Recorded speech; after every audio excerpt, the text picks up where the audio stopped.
Hello दोस्तों। आज के वीडियो में हम समझेंगे कि स्टैंडर्डाइज पेपर साइजेस क्या होते हैं, उसके टाइप्स क्या होते हैं और ये भी समझेंगे कि अगर पेपर को स्टैंडर्डाइज हम ना करें तो उसके वजह से क्या क्या प्रॉब्लम जो है वो क्रिएट होते हैं। और लास्ट में हम ये देखेंगे कि जो स्टैंडर्डाइज पेपर साइजेस का टाइप 1 है ए सीरीज़, उसको भी हम डिटेल में और एग्जाम्पल थ्रू सिंपल लैंग्वेज में समझेंगे। तो चलो वीडियो को आगे बढ़ाते हैं और इस टॉपिक को ईजी वे में समझते हैं। तो चलिए समझते हैं कि पेपर स्टैंडर्डाइजेशन ना होने की वजह से क्या क्या तकलीफ़ें जो है वो आती है। ठीक है। हर एक कंट्री में पहले क्या होता था कि अलग अलग पेपर साइजेज जो है वो यूज़ करते थे। यानी इंडिया में कुछ अलग पेपर साइज यूज़ होगा, अमेरिका में कुछ अलग पेपर साइज होगा, यूके में कुछ अलग पेपर साइजेज यूज़ होगा, ठीक है, ऑस्ट्रेलिया में कुछ अलग पेपर साइज होगा। तो हर एक कंट्री में अलग अलग पेपर साइजेस जो है वो यूज़ होते थे। तो इसकी वजह से क्या होता था, यूनिफॉर्मिटी नहीं थी थ्रू आउट दी वर्ल्ड। ठीक है। तो जब किसी कंट्री को दूसरे कंट्री में कोई डॉक्यूमेंट्स उनको अगर शेयर करना हो, तो फॉर एग्जांपल कोई ड्राइंग्स होगी, कोई रूल्स एंड रेगुलेशंस हो गए या कोई कॉन्फिडेंशियल चीज़ें हो, तो उनको ना बहुत से दिक्कतें आती थी। तो इन दिक्कतों को अभी हम स्टेप बाय स्टेप समझते हैं कि ये क्या प्रॉब्लम होता था due to non standardization of papers. ठीक है। तो फॉर एग्जांपल यूके जो है वो फुल स्केप पेपर यूज़ करता है और इंडिया जो है वो A4 साइज पेपर जो है वो यूज़ करता है। ठीक है। नाउ यूके जो है, फॉर एग्जांपल यहाँ पे पकड़ते हैं कि वो उनको ड्राइंग जो है वो शेयर करनी है इंडिया को। ठीक है। तो जो ड्राइंग जो है वो बनाई होगी according to the foolscap paper size. ठीक है। अभी ये जो है वो इंडिया को भेजते हैं। ठीक है। नाउ इंडिया में जब इन ड्राइंग्स को जब वो प्रिंट करेंगे, तब क्या होगा, उनमें बहुत से उनको दिक्कतें आएगी इन दी प्रिंटिंग एंड दी फोटोकॉपिंग। ठीक है। जैसे कि आप देख सकते हो ये ओरिजिनल फाइल है। ठीक है। यहाँ पे आपकी जो डायमेंशंस है या जो ड्राइंग है वो प्रॉपर उन्होंने उसके हिसाब से डिज़ाइन की है। तो जब ये इंडिया में जाएगा तब क्या होगा, जब ये A4 साइज़ के ऊपर प्रिंट करने जाएंगे ना डायरेक्टली, तो यहाँ पे उनको बहुत सा मिसअलाइनमेंट जो है वो देखने को मिलेगा। तो ये क्यों हुआ? तो ये हुआ due to the aspect ratio. क्योंकि जो फुल स्केप पेपर है उसका जो डायमेंशन है वो अलग है और उसका एस्पेक्ट रेशियो जो है यानी लेंथ टू विड्थ रेशियो जो है वो अलग है। और A4 पेपर साइज का जो डायमेंशन है वो भी अलग है और उसका एस्पेक्ट रेशियो जो है वो भी अलग है than the foolscap paper. ठीक है। तो इसके वजह से ये मिस अलाइनमेंट जो है वो उनको देखने को मिलेगा। नाउ मैं क्या करूँगा, ठीक है, ये मिस अलाइनमेंट हो रहा है, जैसे कि आप देख सकते हो यहाँ पे जो आधी ही ड्राइंग हुई है, तो इसको मुझे क्या करना पड़ेगा, मुझे इसको अलाइन करना पड़ेगा। तो बहुत से उसमें मुझे इसमें अलाइनमेंट करना पड़ेगा। बट ये एक डॉक्यूमेंट नहीं है, ऐसे 1000 डॉक्यूमेंट आएंगे। तो क्या आप 1000 डॉक्यूमेंट्स में हर एक डॉक्यूमेंट को आप ऐसे अलाइन करते रहोगे? नहीं। तो फिर और एक क्या बंदा सोचेगा, ठीक है चलो ये डायमेंशन नहीं बैठ रहे, मैं इसको श्रिंक कर देता हूँ, मैं छोटा कर देता हूँ इसको। यहाँ पे आपका जो ओरिजिनल फाइल में जो ड्राइंग है वो A4 साइज में तो आ जाएगा, A4 पेपर साइज में आ जाएगा। बट आपके जो डायमेंशन जो है, जो टेक्स्ट है वो छोटे हो जाएगी, जो ड्राइंग है वो भी छोटी हो जाएगी। उसमें ड्राइंग में जो डायमेंशन जो है वो भी छोटा हो जाएगा। तो इसके वजह से क्या होगा, आपका विजिबिलिटी जो है वो आप यहाँ पे खो दोगे। ठीक है। तो मैं क्या सोचूंगा, ठीक है, अगर A4 में नहीं आ रहा है तो मैं A3 में चले जाता हूँ, A3 में प्रिंट कर देता हूँ। ठीक है। तो फुल स्केप पेपर में जो आपने ओरिजिनल फाइल में जो ड्राइंग है, जो टेक्स्ट है, वो आप प्रिंट तो कर दोगे A3 पेपर में, बट उसमें पेपर का वेस्टेज जो है वो बहुत ज़्यादा चला जाएगा। जैसे कि आप देख सकते हो जो डॉटेड लाइन है, ठीक है, इसके बाहर जो है, इसके बाहर जो बाउंड्री के बाहर जो है ये आपका वेस्टेज है। तो इसको आप कट करोगे फिर। ठीक है। कि अगर आपको सेम फुल स्केप पेपर जो साइज जो मेंटेन करनी है, तो आप उसको कट कर दोगे, ये सब जो वेस्टेज है उसको कट कर दोगे। तो इसमें क्या हुआ, आपका एक्स्ट्रा एफर्ट चला गया। और आप अगर पेपर बड़ा ले रहे हो तो उसमें आपकी कॉस्ट भी चली गई। ठीक है। ठीक है। और दूसरी चीज़ क्या है कि चलो ठीक है भाई, ये वेस्टेज को एलिमिनेट करने के लिए मैं क्या करूँगा, फुल स्केप जो है, मतलब ये जो A3 पेपर है ये उसका पूरा यूज़ कर दूंगा, पूरा यूज़ करूँगा। तो मैं क्या करूँगा, ये जो टेक्स्ट है, ये जो ड्राइंग है, उसको मैं एक्सपांड करूँगा ना। एक्सपांड करने की वजह से क्या होगा, जो आपका पेपर का जो पिक्सल है ना वो भी आपका फट जाएगा। यानी क्या होगा, आपका जो इमेज है वो ब्लरिश दिखने लगेगा। तो वो प्रॉपर आपको विजिबल नहीं होगा। क्यों? क्योंकि एस्पेक्ट रेशियो दोनों पेपर का जो है वो अलग है। ठीक है। तो ये सारी दिक्कतें जो है वो आपको देखने को मिलेगी। ठीक है। दूसरी क्या है, difficulty in filing and storage. यानी आप देखो कि हर एक अगर कंट्री का अलग अलग पेपर साइज होगा, यानी मैंने बस यहाँ पे यूके की बात की, अलग अलग कंट्रीज से अलग अलग पेपर साइजेस अगर मुझे आते हैं तो उनको स्टोर करने में भी मुझे बहुत ही दिक्कत होगी। क्यों? क्योंकि मुझे अलग एनवलप्स हर एक कंट्री के हिसाब से, हर एक पेपर साइजेस के हिसाब से अलग अलग एनवलप्स बनाने पड़ेंगे, कस्टमाइज फाइल्स बनानी पड़ेगी। तो ये बहुत सा टाइम कंज्यूमिंग कॉम्प्लेक्स हो जाता है, बहुत सा कॉस्ट इन्वेस्टमेंट यहाँ पे हो जाता है मेंटेन करने के लिए हर एक पेपर साइज को। ठीक है, तो ये बहुत ही बड़ा दिक्कत वाला काम है। और तीसरा है कैलकुलेशंस प्रॉब्लम, यानी जो मैन्युफैक्चर होता है उसको भी हर एक पेपर साइज को जो है वो प्रोड्यूस करना पड़ेगा, और उसको ये इन्वेंट्री जो है वो भी मेंटेन करनी पड़ेगी, तो उसके लिए भी बहुत ये हेडेक है।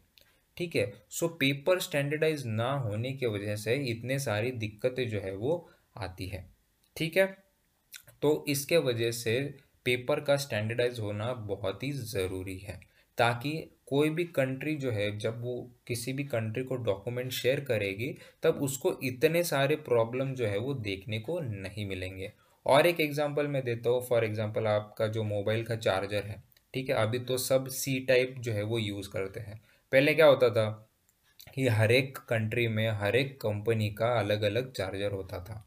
ठीक है, तो क्या होता था, अगर मैं किसी और दूसरे कंट्री में गया और मेरा अगर चार्जर ख़राब हो गया समझो, ठीक है, तो मैं क्या करूँगा, हर एक कंट्री में तो अलग अलग चार्जर्स है, तो मैं चार्ज कैसे करूँ, तो मुझे एक एक्सटर्नल अडेप्टर लेना पड़ेगा। ठीक है, तो उसमें क्या हुआ, मुझे पहले उसको ढूंढना पड़ेगा वो कहाँ मिलेगा।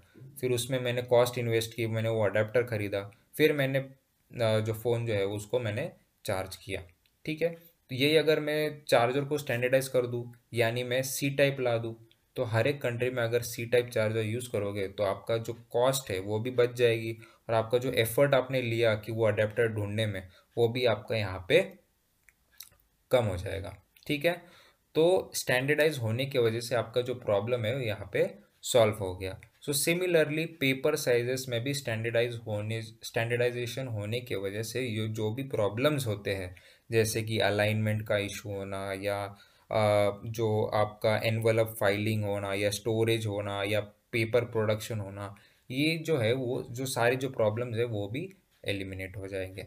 तो इसका सल्यूशन लाया ISO 216 स्टैंडर्ड ने। सो ISO 216 क्या बोलता है कि उन्होंने ना 3 कैटेगरीज में पेपर साइजेस को डिफाइन किया है। तो सबसे पहला है ए सीरीज, दूसरा है बी सीरीज, और तीसरा है सी सीरीज। तो ये 3 सीरीज उन्होंने लाए, और तीनों सीरीज में अलग अलग पेपर साइजेस उन्होंने डिफाइन किए, इन्होंने स्टैंडर्डाइज कर दिया। तो इसके वजह से क्या हुआ, सारी जो ये प्रॉब्लम्स है वो एलिमिनेट हो गए। ठीक है, तो इस वीडियो में हम ए सीरीज़ के बारे में समझेंगे, और अपकमिंग वीडियोस में हम बी सीरीज़ और सी सीरीज़ को भी समझेंगे। तो इस वीडियो में हम क्या देखेंगे कि ए सीरीज़ में है क्या क्या पेपर साइजेस होते हैं, ठीक है, और ए सीरीज़ को कैसे डिफाइन किया गया है। ठीक है, तो चलिए आगे बढ़ते हैं और ए सीरीज़ टॉपिक को हम डिटेल में अभी समझते हैं।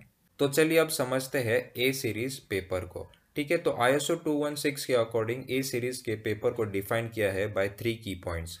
ठीक है, तो सबसे पहला की पॉइंट क्या है कि ए सीरीज में जो सबसे लार्जेस्ट पेपर साइज है उसका जो एरिया है वो होना चाहिए 1 स्क्वायर मीटर।